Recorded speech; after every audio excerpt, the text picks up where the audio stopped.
nafikiri kesho tuna mchezo na Coast. Ligi sasa inaenda ukingoni. Kwa hiyo mechi zinakuwa ni ngumu, kufa na kupona, kwa sababu bado haeleweki nani anashuka, nani atacheza playoff, nani atakuwa bingwa. Kwa hiyo nafikiri itakuwa mechi ngumu kutokana na Coast mechi iliyopita wametoka kupoteza na sisi tumepoteza. Kwa hiyo kesho itakuwa kila timu inajitafuta namna gani inaweza kupata pointi 3. Lakini yote kwa yote tumepoteza mchezo wa Tabora, tumerudi hapa tumepata siku 2-3.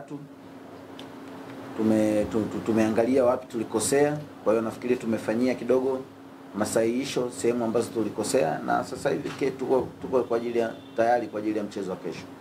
Asante.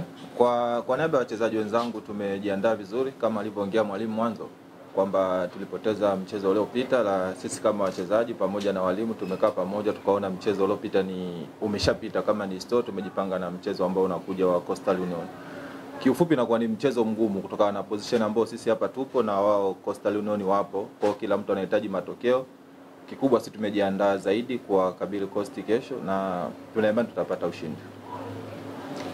Asante sana. Huyo ni Banda kwa niaba ya wachezaji na kikubwa kuangalia tu ni jinsi gani mmecheza mchezo uliopita na mnakuwa mnaacha mnaangalia mchezo mnaokutana na wao. Kwa hiyo mnaangalia Coast ubora wao kwa sehemu gani na madhaifu yao kwa sehemu gani. Kwa hiyo kikubwa ni kuimarisha nyinyi mazuri yenu na kuyarekebisha yale makosa ambayo yanatokea mara kwa mara na kupambana ndani ya mchezo.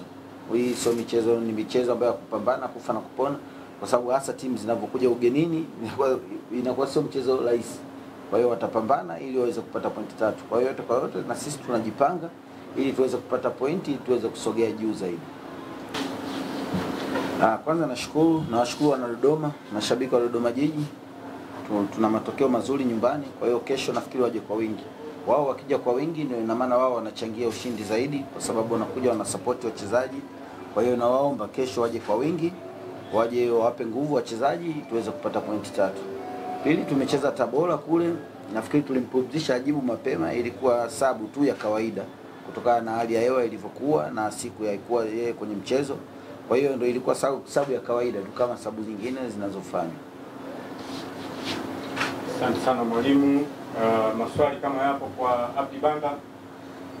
Kama hakuna maswali basi tuwaruhusu Dodoma Jiji waweze kuondoka kuendelea na mazoezi ya mchezo, na wakati huu sasa tunakwenda kuwakaribisha Coastal Union. Mwalimu asante sana.